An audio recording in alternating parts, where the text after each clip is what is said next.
Salut tout le monde, bienvenue à un autre épisode de On Joue-tu. Épisode un peu improvisé, je l'avoue. Ceux qui suivent ma chaîne, je vous avais dit que cette semaine, je vous présenterai le jeu Bitoku. Donc un jeu que j'ai très hâte de vous présenter, mais que j'ai pas encore eu le temps de vraiment faire une vidéo là-dessus parce que c'est une vidéo qui va être assez longue. C'est un jeu qui est assez complexe. Et puis ces temps-ci, c'est très busy par chez moi. J'ai un de mes amis qui vient du Québec pour venir passer la fin de semaine ici, donc je vais pas avoir le temps de filmer cette vidéo-là. Mais je me suis dit, je voulais vous faire une vidéo sur Nidavellir, ça fait longtemps que j'en ai pas reparlé. Et puis cette semaine, j'ai reçu le Trésor Royal pour ceux qui... tiens, je vais vous le montrer. Tiens. Donc on a reçu ce magnifique coffre, donc petit coffre avec Nidavellir écrit dessus, puis je vous montre ce qu'il y a à l'intérieur. Donc voilà, comme vous pouvez voir maintenant, on a tous les jetons de Nidavellir, et puis c'est fait avec des jetons de poker, donc c'est très cool à manipuler. Et puis surtout, ça rend la mise en place beaucoup plus simple. Ceux qui connaissent le jeu, vous savez que de sortir toutes les petites pièces puis de les placer à leur emplacement sur la genre de banque, ça peut être assez long et pénible, donc voilà. Il nous propose même un départ asymétrique maintenant, donc on vous a rajouté aussi des pièces, pour exemple, une deuxième pièce 25, une deuxième pièce 23. Donc assez intéressant, j'ai pas encore testé ce mode-là, mais donc ça c'est pour le Trésor Royal. Je vais juste placer le coffre derrière, ou la machine à écrire comme ma femme l'appelle. Et puis en plus de ça, on a reçu aussi donc des cartes, une art box comme on appelle. Donc il y a plein de cartes. On a toutes les cartes du jeu en fait qui ont été remplacées avec des nouvelles illustrations. Donc comme vous pouvez les voir ici. Donc, toutes les cartes du jeu avec... Bon, attends. C'est pas une très bonne façon de les montrer. Je vous montre individuellement. Donc, pour chaque couleur, on a sollicité un artiste différent pour refaire les cartes du jeu. Donc, par exemple, les cartes vertes, les chasseurs, je crois que c'est, ou les explorateurs. Non, c'est les chasseurs, ça. Mais bref, comme vous voyez, ceux-ci, ça a été fait par Harry Conway. Donc moi, je vous avoue que je pense que c'est mes préférés, les vertes. Je les trouve vraiment cool. Sinon, on a les bleus, les explorateurs de Guy-Pascal Vallet. Je vous avoue que c'est peut-être ceux que j'aime le moins. J'aime le style en tant que tel, mais je trouve que ça va vraiment pas avec le reste du jeu. Donc, ouais, j'avoue que c'est pas mes préférés. Mais en tout cas, donc il y a ceux-ci. Donc ça, c'est pour les explorateurs. Ensuite, les mineurs, ici, on a un style un peu manga comme ça, qui est fait par Satsuri Matsura. Donc, voilà. J'ai aucun problème avec ceux-ci, je suis pas très manga. Les forgerons comme ça de l'artiste Amy. On dirait presque, moi j'ai dit à ma femme quand on a joué une partie, je trouvais que c'était presque, on dirait presque un artiste tatoueur qui a fait les mineurs. C'est un peu un style un peu rock'n'roll comme ça. Donc voilà. Et pour finir, on a les guerriers qui sont faits encore une fois par Jean-Marie Minguet, donc le même qui a fait la direction artistique de Nidavellir. J'avoue que je pense que ceux-ci, ce que je vais faire à partir de maintenant, c'est que je vais jouer une partie normale, donc je vais avoir toutes mes cartes du jeu de base, mais je pense que je vais remplacer les rouges du jeu de base par ceux-ci, parce que ça rentre vraiment dans le même style de la direction artistique, donc ça va bien avec le jeu. Donc voilà, bien sûr, ils ont aussi fait ça pour les héros, mais que les héros de couleur, pas les héros neutres. Donc voilà. Si vous l'avez aussi le Trésor Royal, dites-moi c'est lequel votre couleur préférée. Parce que moi, j'hésite encore à ma configuration que je vais mettre dans mon jeu maintenant quand je vais jouer. Est-ce que je vais utiliser... Je pense que pour le moment, comme je vous ai dit, je vais garder les rouges. Et puis les vertes, j'aime vraiment le style des vertes. Si je pouvais avoir tout le jeu refait avec le style des verts, je serais assez partant pour ça. Donc voilà, ça c'est pour le Trésor Royal. On nous a aussi ajouté des nouveaux héros, un peu comme des goodies. J'avoue qu'en tant que Québécois, je déteste dire le mot goodies, mais bref... Donc, par exemple, ce héros-ci, Crovax, qui est un nouveau héros que vous pouvez mettre dans le jeu de base ou même le mettre dans la partie de Thingvellir. Donc, celui-ci, simplement, il vous donne 25 points. Par contre, vous devez brûler une carte. Donc, voilà. Un petit plus qu'on peut rajouter comme ça. Il y a aussi un nouvel artefact pour Thingvellir, mais je vais pas le sortir de toute façon. J'avoue que je l'ai pas encore 100% compris comment l'utiliser. Et puis, en général, je joue pas énormément avec l'extension Thingvellir. Donc maintenant qu'on a regardé le Trésor Royal, je me suis dit ça pourrait être intéressant. Je vois souvent des youtubeurs faire ça, puis j'ai toujours voulu en faire un, puis je me suis dit pourquoi pas me lancer là-dedans, parce que vous savez qu'il n'y a pas énormément de jeux que je connais par cœur, mais Nidavellir, je connais assez bien. En ce moment, comme vous pouvez voir, j'ai un peu remonté, j'étais sorti du top 100, parce que vous vous souvenez, j'avais fait une vidéo, les 5 conseils sur comment gagner en jouant à Nidavellir. Puis à ce moment-là, j'étais 10e, j'ai déjà été 3e au monde. Et puis maintenant, je me retrouve 42e, donc je suis un peu en train de remonter la pente. Comme vous pouvez voir sur mon évolution de mon score ILO, j'ai remonté assez haut. La semaine dernière, j'étais 10e. Et puis là, ça a un peu dégringolé. Bref, tout ça pour dire, j'ai 660 parties de Nidavellir à mon actif sur Board Game Arena. Et puis 423 victoires. Donc c'est presque 2 parties sur 3 en gros. Là. Il faudrait que je fasse... je vais sortir ma calculette. Ça fait un pourcentage de victoire de 64%. Donc... j'essaie pas de me vanter, un petit peu quand même. C'est le seul jeu, comme je dis, c'est un des seuls jeux que je trouve que je suis bon. Donc je me suis dit, ça pourrait être une bonne idée de faire un tier list. Donc si vous connaissez cette mode parmi les YouTubers, c'est un peu cette idée de prendre ceux-ci puis de les mettre en différentes catégories. Donc moi j'ai dit je vais faire ça avec tous les héros dans Nidavellir. Donc je me suis dit on va regarder lesquels je trouve selon moi avec 660 parties d'expérience que je trouve qui sont les plus forts et puis ceux que je trouve qui sont les plus faibles. Encore une fois, ça va être 100% personnel et subjectif parce que ça c'est mon opinion à moi. Mais c'est aussi pas nécessairement que mon opinion parce que je vais aussi vous parler de, exemple, les héros qui me battent le plus souvent. Celui qui... des fois, je vois des stratégies qui marchent à fond que moi, j'utilise pas. Mais avec autant de parties à mon actif, je peux vous dire que les gens, quand ils me battent, c'est pas souvent avec certains héros, c'est surtout avec d'autres. Donc, c'est ça qu'on va regarder aujourd'hui. On va faire le tour, puis je vais un peu les placer au hasard comme ça, pas au hasard, mais dans le sens que on va regarder qui je trouve est des héros qui sont, exemple, S, ça veut dire le super tiers, et puis ensuite A, B, C et D.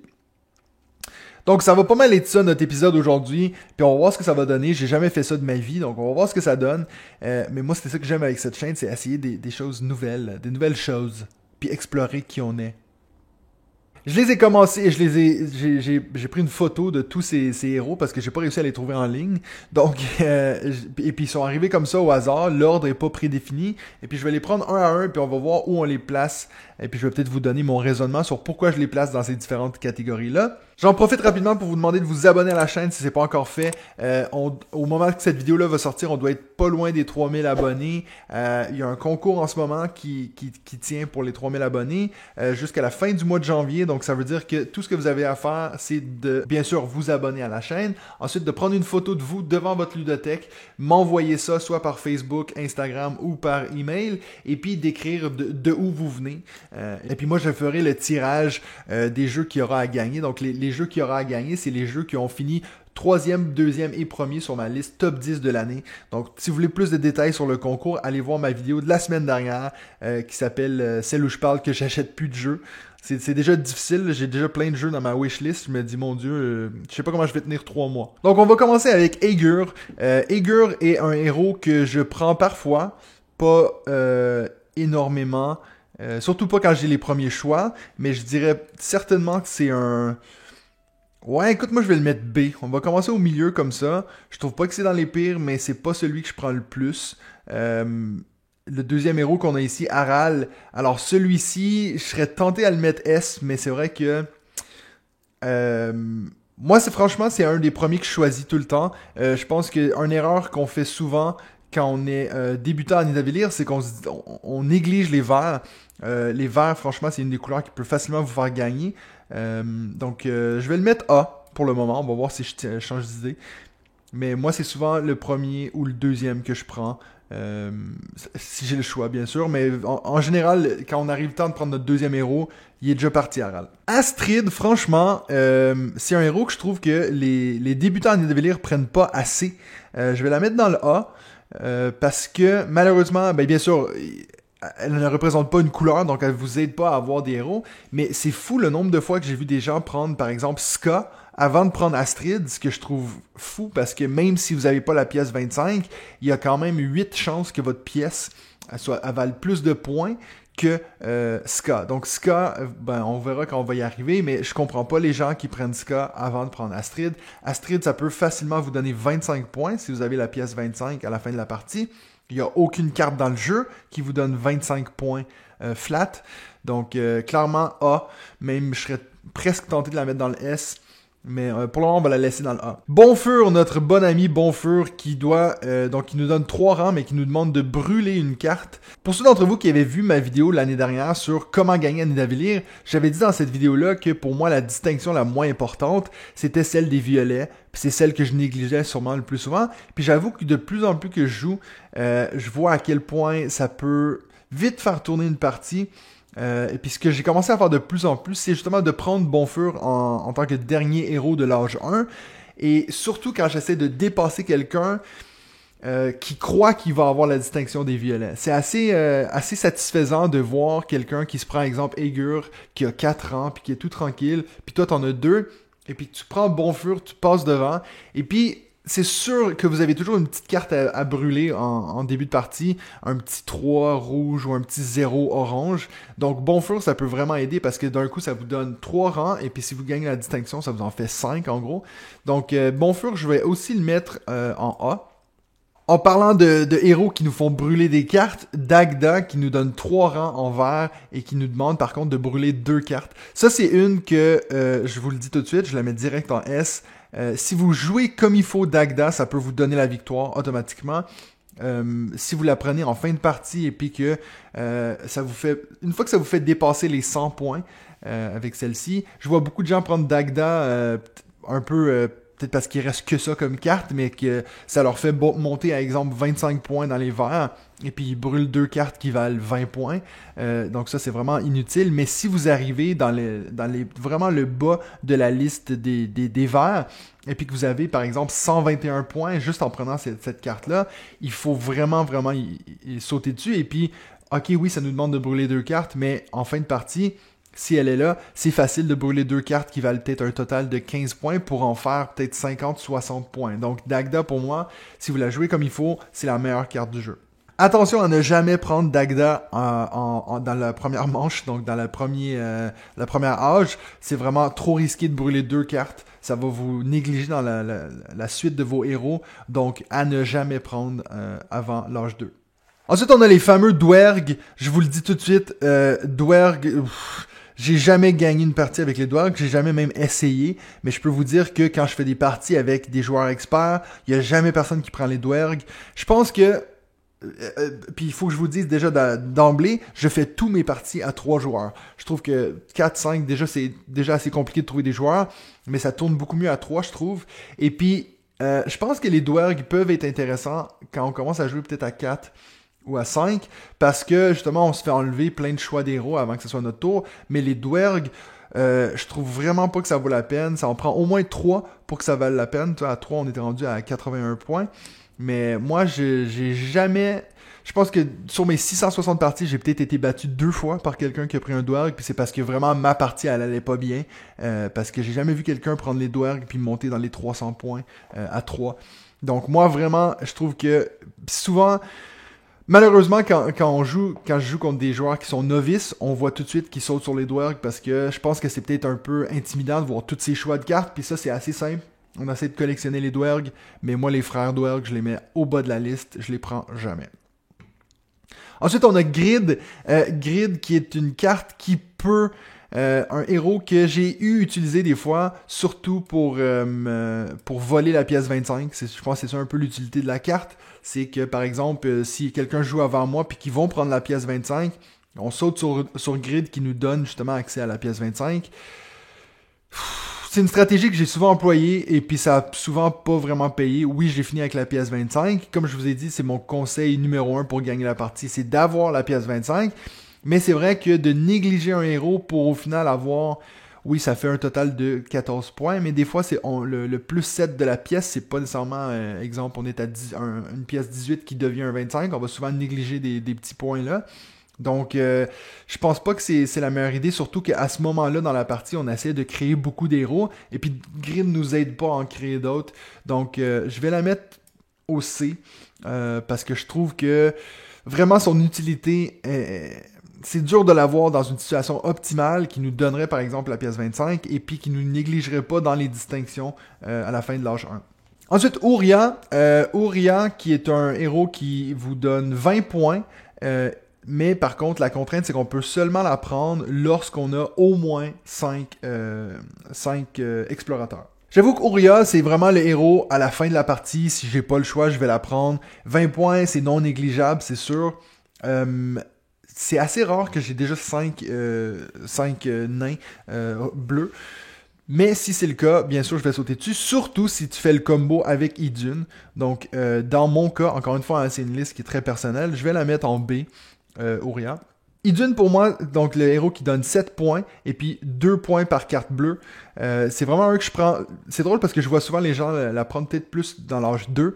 Moi, c'est souvent je la prends dans l'âge 1 pour m'aider à justement construire ces lignes de héros. Vous remarquerez après plusieurs parties que les bleus, c'est peut-être une des couleurs qui est bleu et orange, c'est les couleurs les plus difficiles à obtenir. C'est souvent ceux que les gens se jettent dessus.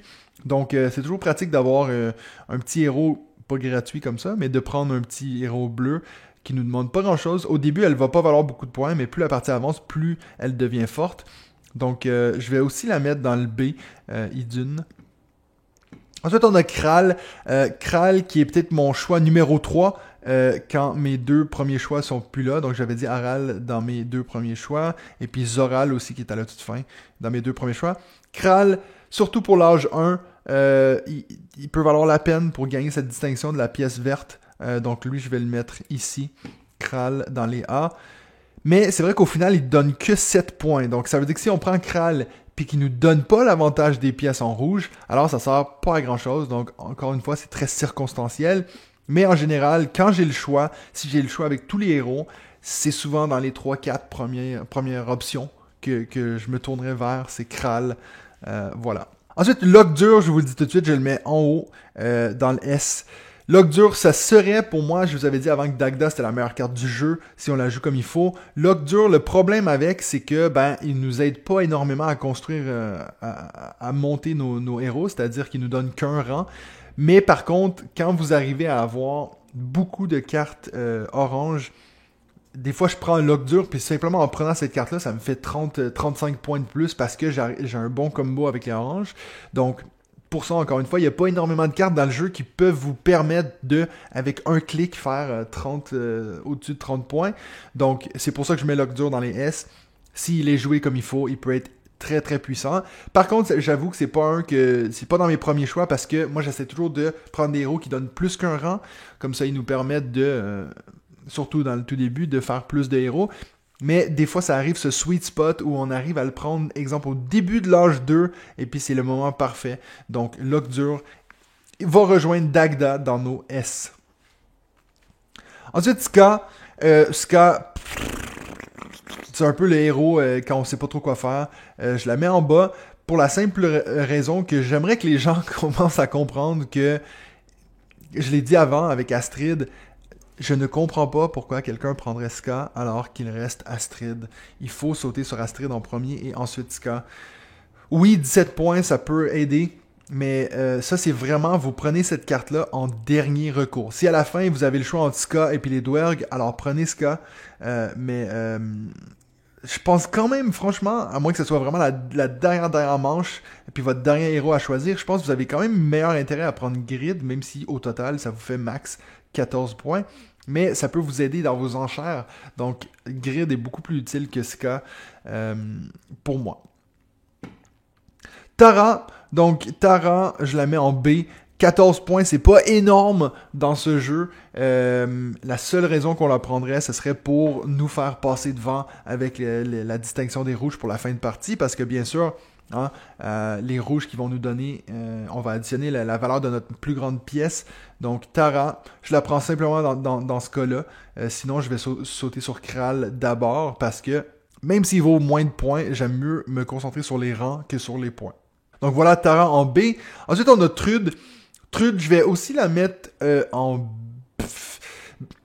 C'est dur parce que Trude, c'est vraiment celle qui est le plus circonstancielle. Des fois, je vais sauter sur Trude, exemple, surtout quand on a un trou à quelque part. Si moi, j'ai, exemple, 3 nains dans chacune de mes couleurs, excepté pour une couleur, ben là, on peut prendre un héros, puis ensuite prendre Trude, qui va nous permettre de reprendre un héros. Donc, à ce moment-là, elle devient très intéressante. Je trouve qu'il y a beaucoup de joueurs qui font l'erreur de prendre Trude un peu trop tôt quand on a vraiment comme une ligne parfaite. Après, c'est long avant qu'elle redevienne utile. Donc moi, je vois vraiment Trude comme pour t'assister à rapidement refaire un autre héros. Mais au final, elle va servir vraiment peut-être 1 ou 2 fois dans la partie. Donc moi, je vais la mettre en B. Je pense que souvent, il y a beaucoup de gens qui sautent trop vite sur Trude, puis ça peut les nuire en fin de partie. Je néglige pas le fait que c'est un héros très utile dans le jeu, mais je vais la mettre B. Je trouve que c'est une bonne place pour Trude. On arrive dans les 3 derniers maintenant. Ulin. Ulin qui est un héros, je déteste Ulin. C'est vraiment, si je pouvais enlever un héros du jeu, ça serait Ulin. Déjà pour le gameplay, je trouve que ça ralentit tellement la partie de devoir attendre que la personne regarde et puis décide par après. Et c'est aussi, ça enlève un peu le plaisir du jeu qui est un peu le bluff puis d'essayer de deviner ce que les autres font. Mais il y a quand même une justice parce que c'est un héros qu'on voit beaucoup dans les joueurs novices, mais les joueurs experts prennent pratiquement jamais Ulin. Moi, je me souviens même pas la dernière fois que je l'ai pris. Je pense que les seules fois où j'hésite à la prendre, c'est quand, par exemple, j'ai pas la pièce 25 ni la pièce 24. Donc, je finis un peu toujours 3e dans les enchères. À ce moment-là, je vais peut-être la prendre pour essayer de me rattraper, mais ça m'a jamais aidé à gagner la partie. Peut-être juste à finir 2e. Donc, vraiment, Ulin, c'est pour les novices qui n'arrivent pas à anticiper les mises de leurs adversaires. Je peux vous dire que quand je fais des parties avec des experts, on est presque rendu à se dire, ben ok, là moi je sais quelle pièce il va mettre, et puis lui il sait que je le sais, donc il va changer. À ce point-là, ça commence à devenir du mindfuck comme ça. Mais Ulin, c'est pas si vous voulez vraiment vous améliorer à Nidavellir, apprenez plutôt à deviner ce que vos adversaires vont placer sur leur mise, et pas nécessairement prendre Ulin qui est un peu cheaté, mais qui encore une fois, même si elle est cheatée, ne vous fait pas gagner des parties. Illud, je vais la mettre... c'est une bonne question. Illud, je vais la mettre en B. C'est une carte qui peut des fois vous aider, vous sauver. Moi, je la prends jamais dans le premier âge parce que ça nous aide pas directement à prendre un héros. Je l'ai peut-être pris 1 ou 2 fois pour voler la distinction à quelqu'un, mais en général, c'est un que je vais prendre en fin de partie, surtout si je suis en train de compétitionner pour les guerriers, donc les héros rouges. Parce que c'est un qu'on peut facilement garder à la fin, voir si quelqu'un nous dépasse avec les rouges, et puis bon, on la met sur les rouges pour prendre ces points-là, ou peut-être pour dépasser quelqu'un qu'on est égalité avec sur les rouges. Donc ça, c'est un peu la seule utilité que j'y trouve, ou si encore une fois, on est derrière dans les mises, si par exemple j'ai la pièce 23, encore une fois, c'est une bonne idée d'avoir Illud pour, à la fin, aller combler nos lacunes quand quelqu'un est toujours en train de nous voler nos cartes. Et puis pour finir, on a Zoral, donc un autre que je vais mettre en haut. Zoral, souvent mon premier choix, parce que 3 rangs, c'est non négligeable. Peu importe le fait, oui, ok, c'est pas beaucoup de valeur, mais quand on arrive à y coller des 2, des 3 par exemple, si vous avez le combo Zoral Lockdur, ça peut faire énormément de points. Donc, Zoral, c'est souvent mon premier choix. S'il est pris, alors je vais sauter sur Aral.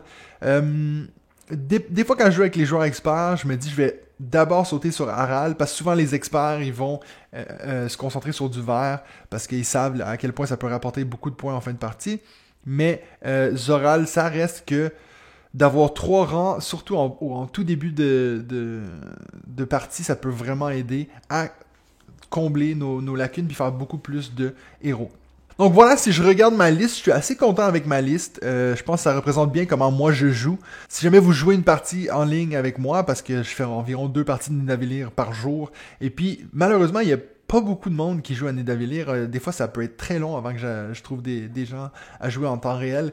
Donc, si vous jouez beaucoup, il y a des bonnes chances que vous allez tomber sur moi. Et puis, il y a des bonnes chances que je vais respecter ces critères-ci pour choisir mes héros. C'est-à-dire que je vais commencer avec...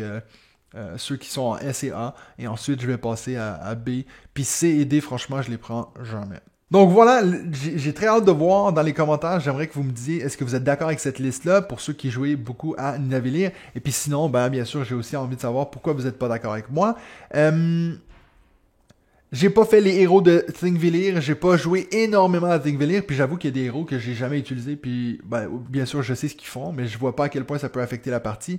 Donc peut-être que d'ici l'année prochaine, quand j'aurai fait plus de parties de Thingvellir, je pourrai vous en parler. Donc voilà, c'est tout pour moi cette semaine. Comme je vous avais dit, je vais essayer de m'y tenir à cette promesse, mais la semaine prochaine, on devrait regarder ensemble Bitoku, qui est un des jeux les plus attendus de 2022, et puis je peux déjà vous dire, spoiler, qu'il est excellent ce jeu, donc j'ai très hâte de vous le présenter la semaine prochaine dans un autre épisode de